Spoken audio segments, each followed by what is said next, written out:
Hey, getting up on the roof here at Diego Guerrero's house at 7620 Chase Road in Lakeland. Hey, I made a bunch of notes up on the roof since you weren't here. I figured I'd do a quick video for you. That way you get to hear and see everything that I found as I found it, and then some other things about how we're gonna redo your roof correctly when the time comes. So, before even getting off the ladder, we're gonna replace this flashing with your entire new roof. That's called drip edge. So that's part of there. And then getting up here on the flat roof part, the first thing I noticed as I was walking here, I was paying attention to the wires, and then there's this huge resounding crack in this area here. And then the corresponding chip paint and saggy carport, that's right here as well too. So you definitely have rotted wood in this area. And so that's why in the text message this morning, we need to talk about the flat roof as well too.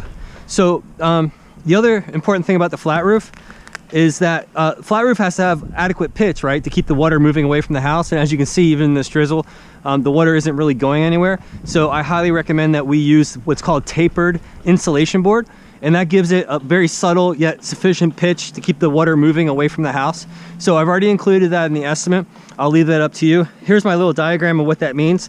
So right now you have dead flat or even a negative where the water is kind of coming back toward the house. So we need to get that water moving away from the house off the roof, and the way that we do that is by adding basically this glorified styrofoam insulation board. And so for every 12 inches it has a slope of 1/8 of an inch, and that's just enough to keep the water moving away from the house like that. And we're gonna of course make sure it's done properly under here as well too. And then when I came this way, I noticed that you have these lifted up shingles. Obviously you have a 3-tab roof, so the roof's got to be, I'm guessing, 16, 17 years old. And so you have what's also called lift up. You can see all the debris that's underneath, the rusty nails, right? And so the other thing too is the shingles are starting to get really dry, even though it's rainy right now, dry and brittle. And so forget about hurricane season, even a tropical storm, when the 30, 40, 50 mile an hour winds start coming through, these shingles are gonna split and then break off right here along these lines. And you can basically find that on all sides of the roof. So I do give your house, your roof, very high marks. It seems rock solid stable underneath on this part of the house. So I'm actually guessing that it might be 12-inch plank board versus plywood. Could be plywood. It's in very stable condition. I walked every inch of this roof. I didn't really find any saggy parts. If it is plank board, which maybe you can help me with when I come back and meet up with you, plank board, when we remove the shingles off the roof, the very strong yet very brittle plank board with the big knots in the wood, it tends to split sometimes. So I just wanted to back pocket the idea that there's always some additional wood replacement with the plank board versus the plywood.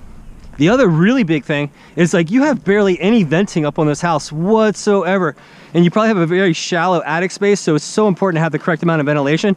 These things do a terrible job of venting, but they do let a lot of storm-driven rain right into your attic with those 4-inch open windows ×3. So we're going to get rid of those things.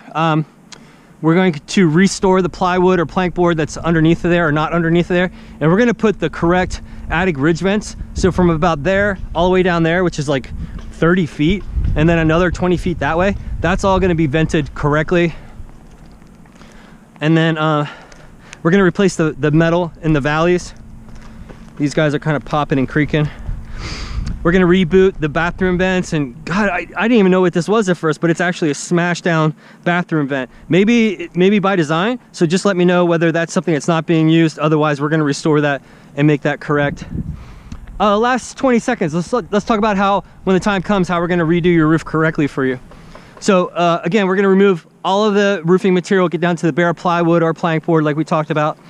The 2 building codes that have been increased in the last couple of years, improved.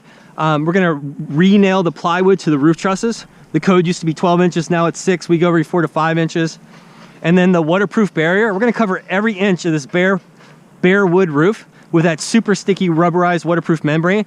So in the event of a hurricane, not if, but when, even God forbid you do get some damage on your shingles, it's not going to let water inside the house. So vitally important. And then with the flat roof, you actually get 3 layers of the peel and stick. There's 2 what are called base layer, and then the top cap layer, and that's the granulated surface as well too. So that's pretty much a good overview. So I'll just keep this short, and then I'll send this to Diego. Thanks so much.